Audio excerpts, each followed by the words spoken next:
I remember when I read the script, I said, if this is realized anything like it reads, it's going to be bananas. And turns out from the first 30 seconds, you're just like, whoa, you're just strapping in and getting ready for the blast off. And it's what happens, for a film that is so, I think, historically relevant and genuinely entertaining. It's like, it's Hitchcock, it's Kubrick, it's all these weird kind of manipulations of your psyche and your heart and all that stuff. IMAX is incredible, and realizing that IMAX has never had something like this, where literally new versions and iterations of how IMAX is even experienced, obviously are taken to this next level by Chris Nolan and co.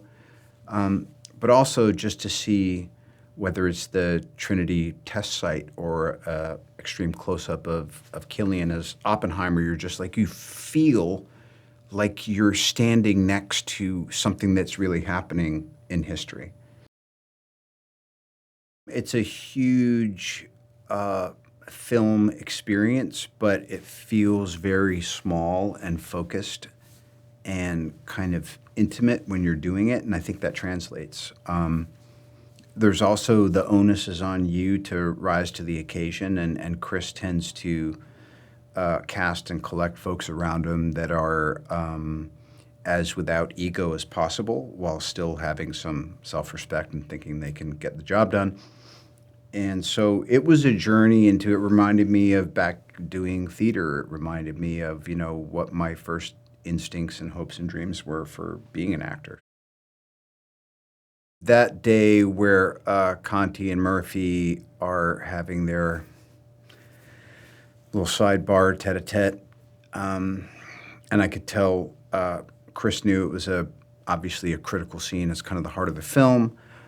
I'm there as kind of a hapless and pissed off observer who misinterprets the whole thing. And it was like, wow, we're shooting this part of the movie now. And this is where his vision, this is kind of the spinning top at the end of Inception moment for this, except this is a historic occurrence. This is about our real lives on this real planet here and now. And I was like, yeah, this is kind of important. And then I just always try to just say, remember this, take a mental picture of this. This is really cool. This is the kind of stuff you were hoping to do when you were a teenager. So you got one in. Well, first I was just looking at pictures, and I'm just trying to see if I can really find him in there. And I felt like I had a bit of communion with him. I mean, with something like Chaplin, there's so much reference that you're kind of on the hook to be able to match the reference. And with him, I felt kind of free to explore my own understanding of him.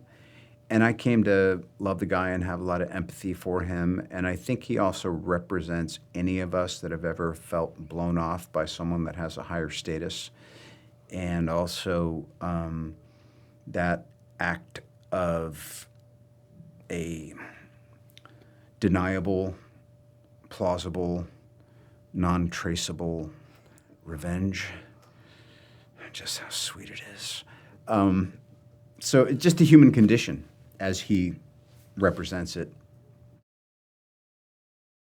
Well, I was just texting with Josh Hartnett a few days ago, and I don't think he knows how good he is in the film. Obviously, Matt and Emily and Florence, and I got to watch Rami Malek just absolutely slay it on this one day and put my character in check. I spent many of my days with Alden Ehrenreich. He and I are now close friends. Scott Grimes was there, and it just seemed like every day was another one of my peers knocking it out of the park. And there was this kind of almost like regional theater vibe amongst all of us. Like, this is who we are and this is what we do, and this is a peak experience.